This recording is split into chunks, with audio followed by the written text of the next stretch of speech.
Coach Rudy here. I've won championships both as a coach and a player.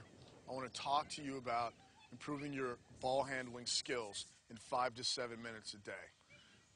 One of the things that I've seen be really effective, both with me as a coach and a player, is when I come out to practice a little bit early and I work on this on my days off. I go around the fringe of the court. I take a ball and I dribble it around the court with my right hand. I dribble it around the court with my left hand. I do that one time with each hand. Then I go around the court going between my legs, walking up and down the court between my legs. All the way around the court, I do that one time. Then I go around the court with the spin move. I dribble and I spin.